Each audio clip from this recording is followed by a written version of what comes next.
I've been very, very lucky in that I've been able to enjoy every single day of my training. So I will be thinking back to the whole training time as one of the most exciting and most exhilarating of my life.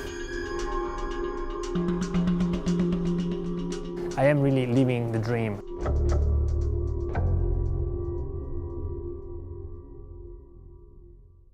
During the training as astronauts to fly on the space station with the Soyuz, there are two survival training experiences. One is done in the summer, possibly in the hottest time of the year in Russia, and it's sea survival training.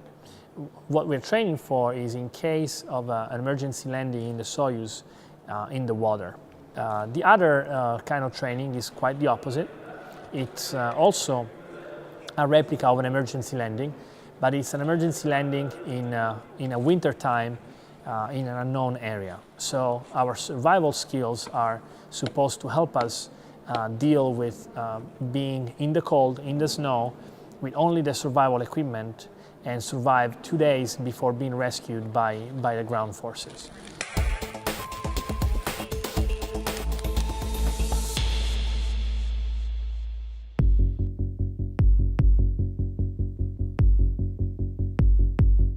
In Russia, our training is comprised of two main parts.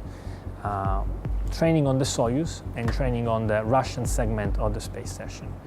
Now, the most substantial part is the Soyuz training, because even though the flight on the Soyuz is really short when compared to the 6 months of an expedition, we use the Soyuz only to get to the station and come back from the station.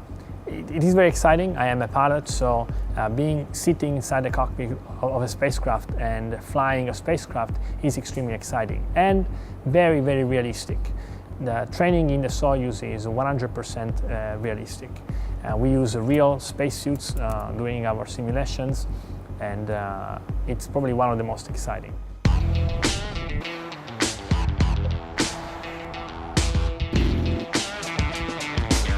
Another kind of training that is done in Houston is in the mock-ups of the space station, what is normally called the stack. And we use these mock-ups for different activities. And the basic level is just to study the system and to see how it is installed on the space station. Yes, wonderful. Can we do it now? The second level would be normal operations. What does an astronaut do every day?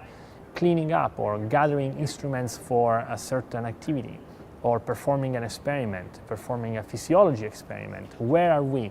How do we position ourselves? How do we navigate from one place to another? The third level of training, which is probably the most complex, is the emergency training. Every astronaut that lives on the space station needs to be fully capable of performing in emergency situations.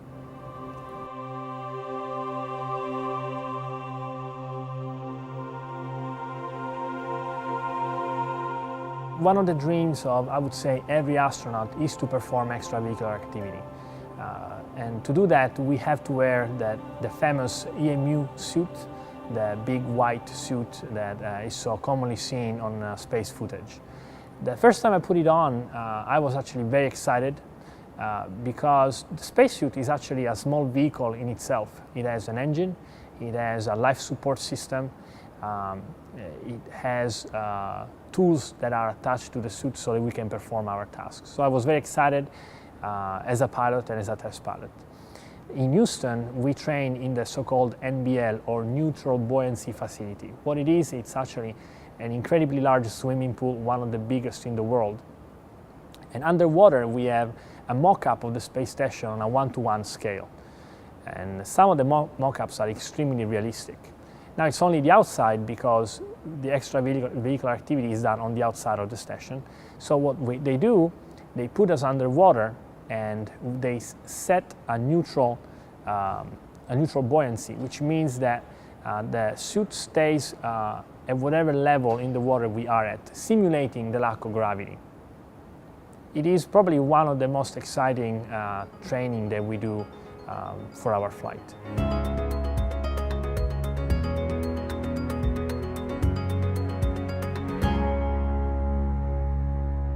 Training at the ASC is focused on the experiments that are of European nature, or it's what we call payload training.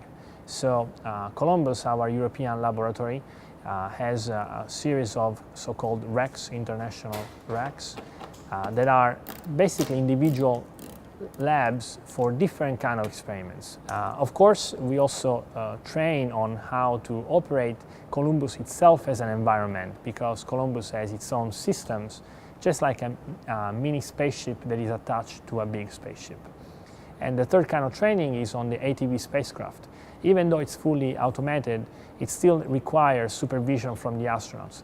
Because imagine, you have this double-decker bus-sized spacecraft, a very big, heavy spacecraft, flying quite fast towards the space station. You don't want anything to go wrong.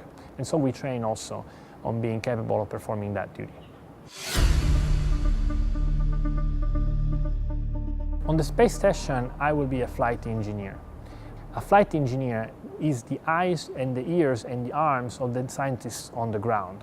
So what we do, we manage the experiments for the international scientists that on Earth have prepared these experiments to perform on the space station. That is one of the main tasks.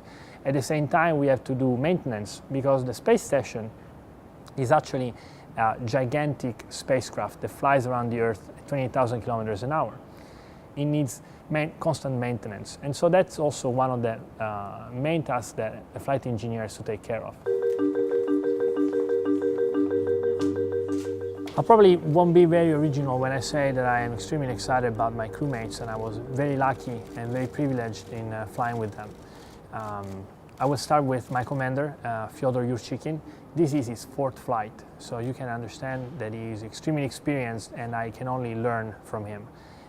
He is one of the most experienced commanders for the Soyuz. This will be his third Soyuz command. It's a pleasure and an honor to work with him and to support him during our flight. My American crewmate, Karen Nyberg, she's like a big sister. We have a wonderful relationship. We have been training together a lot, both in the NBL pool or on the space station mock-up. We do a lot of activities together. She's a very friendly, very happy, a very optimistic person, with a wonderful smile, and she's always ready to help me. This is her second flight, so I am the only rookie on the station and on the flight. I like to be called a rookie because it takes a lot of pressure off my shoulder. Since it's the first time for me in the space station, people just naturally don't have a lot of expectations. So hopefully, if I do everything well, they will be happy with my performance. And if not, well, I'm just a rookie, so it's the first time and I have to learn.